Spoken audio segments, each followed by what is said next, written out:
மரக்கன்று நட்டால்தான் கட்டடத்திற்கு அனுமதி வழங்கப்படும் என நெல்லை மாநகராட்சி மேயர் அறிவித்திருக்கிறார். கூடுதல் விவரங்களை செய்தியாளர் ராமச்சந்திரன் வழங்க கேட்போம். ராமச்சந்திரன், வணக்கம். மேயரின் இந்த அறிவிப்பு தொடர்பான விவரங்கள். இல்லாத நெல்லை மாநகராட்சியை உருவாக்க வேண்டும் எண்ணத்துல புதிய நடைமுறைகள் இன்று முதல் அமல்படுத்தப்பட்டிருக்கிறது. நெல்லை மாநகராட்சி மாமன்ற கூட்டம் இன்றைய தினம் நடைபெற்றது. கூட்டத்தில் மாமன்ற உறுப்பினர்கள் முன்னிலையிலே ஒரு சிறப்பு தீர்மானம் ஒன்று நிறைவேற்றப்பட்டது. அந்த தீர்மானத்தில் புதியதாக கட்டிட அனுமதி, புதிதாக கட்டிடம் கட்டுவதற்கான அனுமதி போன்றவைகள் வரைபட அனுமதி போன்றவைகள் பெறுவதற்கு முன்பு அந்த காலி இடங்கள், புதிய கட்டிடம் கட்டுவதற்கான அந்த காலி இடத்துல ஒரு மரக்கன்றாவது நட்டு அந்த புகைப்படத்தை சேர்த்து விண்ணப்பம் செய்தால் மட்டுமே இனி புதிய கட்டிடத்திற்கான அனுமதியும் வரைபடத்திற்கான அனுமதியும் வழங்கப்படும் என இந்த தீர்மானம் நிறைவேற்றப்பட்டது.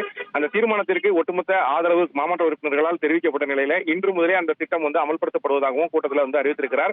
இன்று முதல் புதிய கட்டிட அனுமதி பெறுவோர் அந்த புகைப்படம், அதாவது மரக்கன்று நட்டு அந்த காலி இடத்துல மரக்கன்று நட்டு அந்த மரக்கன்றுடன் சேர்த்து அந்த புகைப்படத்தை விண்ணப்பத்தில் பதிவு செய்தால் மட்டுமே வழங்கப்படும் என்ற உத்தரவு பிறப்பிக்கப்பட்டிருக்கிறது. இந்த உத்தரவு மாசில்லாத நெல்லை மாநகரத்தை உருவாக்க வேண்டும் என்ற முதல் முன்னெடுப்பாக இது கொண்டு வரப்பட்டதாக மாநகராட்சி மேயர் தெரிவித்திருக்கிறார்.